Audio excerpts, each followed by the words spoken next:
We're going to have you because you've got a six-pack. We're going to have you because you've got big tits. We're going to have you because you look like you shag a lot of people. We're going to have you because you've got big tits. We're going to have you because you're orange.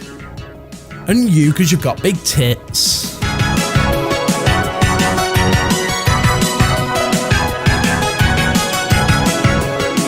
Right, so hey guys, what is going on? My name is Ben and welcome to this video. Okay, so 2019 has been a bit of a shitty year for reality TV. Today we're going to be talking about why I'm not a fan of reality TV and some of the things that I don't like. Okay, so the first and most important thing is they got rid of Jezza. All around me are familiar faces. Like, okay, fair enough. A man died, but it is his own fault. If you want to hear my opinions on that, you can go listen to the podcast. But briefly, I just think if he hadn't done something wrong, he wouldn't have failed the detector test, and then he wouldn't need to kill himself, even though some people say that the detector test isn't 100% accurate, which is probably true, but which is not. Well, it's definitely not 100% accurate, but I always thought it was quite up there. But you know, what are the people who don't work supposed to watch at 9:25 in the morning? Dickinson's Real Deal? Out of all the programmes ITV could have replaced it with, they replaced it with Dickinson's Real Deal. No offence to Dickinson or whatever the fuck the guy's name is. He's probably a nice bloke. From the one episode, I think, in the whole time of my life that I think I've seen of it, I think I've seen a little bit of it, it's just shit. Out of all the Jezza episodes, pretty much all of them were interesting, apart from like the reunion ones, or the Christmas ones, or the countdown ones. The ones where, because you could just switch on ITV at morning and just see some fucking scruffs fighting on a stage. Now, you might not class this as reality TV, but it is, because it's people's real lives, so I count this as reality. But just why did they have to replace it with Dickinson Real Deal, honestly? It was so fun just seeing it. And they've deleted the YouTube channel. They had over 1 million subscribers, and they're thick. Should have given it me and I could have just took it over. That would be fucking interesting. I hope Jezza got to keep the plaque, because if he didn't, it's not nice. Another thing I don't like about reality TV shows is like talent shows. Like Britain's Got Talent and X Factor, and The Voice doesn't count in this one. I don't like The Voice as a programme, but it doesn't do the thing that I'm about to mention.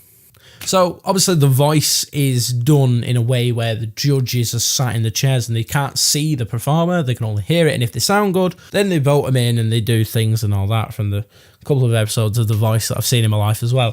Whereas with pretty much every other talent show, like X Factor, Britain's Got Talent, they see the people. Now, there's a quote that one of the fellas from X Factor, Louis, whatever his name, Louis Minogue, I think he was called, the old fellow with grey hair, Irish. You look like a pop star, you sound like a pop star, you're a pop star. The one bit about that stands out to me is you look like a pop star. They only seem to care about people who look good. Now, this will follow. There will be other things that talk about this as well, because it's not just talent shows that do this. But they don't care about the actual talent. Like a couple of seasons ago, it's definitely over 5+ years ago, on the X Factor, there are a man named Wagner, I don't fucking know how you say it, like German or Russian or Polish or something. And he got through to the live shows. Now, he wasn't a good singer. Okay, admittingly, he was a good entertainer, but the X Factor is a show about singing, and he couldn't sing. So where's the correlation? There's not. And now I get ITV want to make as much money as possible, but why did they keep him on? They got rid of good performers. That's what baffles my brain, is that they got people were voted off who were actually talented. I think it was the series where Lucy Spraggan were on.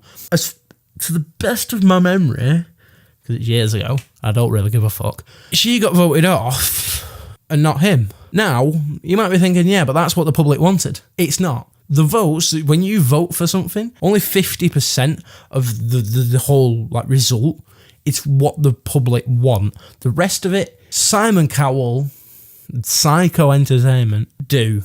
Now, when I say Psycho Entertainment, that is Simon Cowell's company. They can say, we want this on. We don't want them. They're good singers, but he's a good entertainer. He's drawing in the audience. Now, this is what I mean when I say they're all money-hungry bloody people, because if it was a true talent show and they were doing it on talent, they'd let the talented ones win. Another thing with like them talent shows is that they don't put the bad auditions on them anymore. Like, who remembers the audition where there were two sisters? They were shockingly bad. I can't remember if it were X Factor or Britain's Got Talent. I think it were X Factor. There were two sisters and they went on and they were both crap. And one of them walloped the other in the face. It was the funniest thing ever.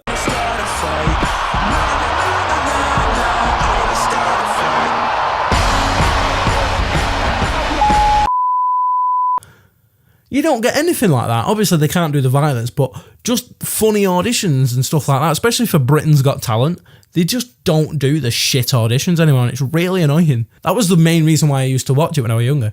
I don't think I've watched a full episode of any of these reality TV shows in years, because they're just so shockingly bad. And finally, we have the big one, the big story of last week. The Love Island contestants were announced. Love Island literally is probably the downfall of British television. Like, seriously? Literally, shows like that, all they do is people apply, they probably have a picture of themselves and they think, all right, we're going to have you because you've got a six-pack. We're going to have you because you've got big tits. We're going to have you because you look like you shag a lot of people. We're going to have you because you've got big tits. We're going to have you because you're orange. And you because you've got big tits. That is literally all shows like that are. I get it. If you put tits on an advert, you're going to get somebody like me watching it. Now, I've never seen an episode of Love Island. And I don't plan on doing. Because literally, it's fucking people going to a villa and having a summer holiday and shagging on national television. More action than I'm ever going to get. But I just don't understand how somebody could want to degrade themselves that much. They'd literally go on TV and shag somebody. And you can't say, oh, they don't always have sex. The whole show's called Love Island. It's where they go and make love. It is just one of them shows that just like, why does it exist? Both last year and this year, there's been women on it that are air hostesses and they claim that they're in the Mile High Club. Now, I don't doubt that they're in the Mile High Club.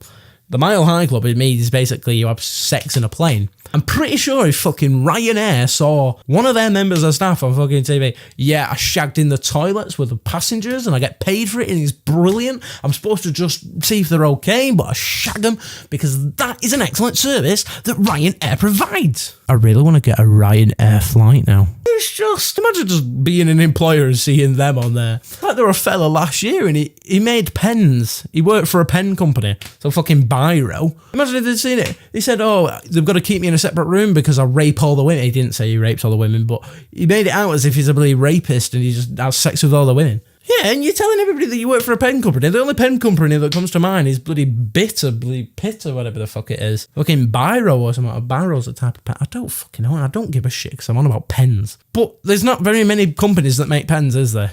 Fucking Parker. I'm just seeing an employer like, oh, he's going to go shag on TV. Probably going to fire him. And another thing, there were a guy that were on 2 seasons ago because they don't have good aftercare. So then they start out as a nobody, right? They go on Love Island, they get a presence. So they're like celebrities now. And then they come out, they get a couple of Instagram like things. And then nobody gives a fuck about them because there's a new season on. They just go down and they go back to being a nobody. People might recognise them every now and again, but they're still a nobody. Even if they bloody won it, they're still a bloody nobody. Or if they were just in it, they're still just a bloody nobody. And that's where people don't know how to deal with it. And there were a fellow that were on it a couple of seasons ago and he killed himself. Yeah. But it's still on TV. Jeremy Kyle had a fella on because he's a fucking cheater or whatever the fuck he was. He fucking offed himself now. The fucking show's cancelled. Well, this cunt killed himself because we don't know how to look after our people who we've made celebrities. There's a difference between being a celebrity because you've shagged somebody and because you cheated on your missus. Well, they're probably the both same thing. I don't know why, honestly.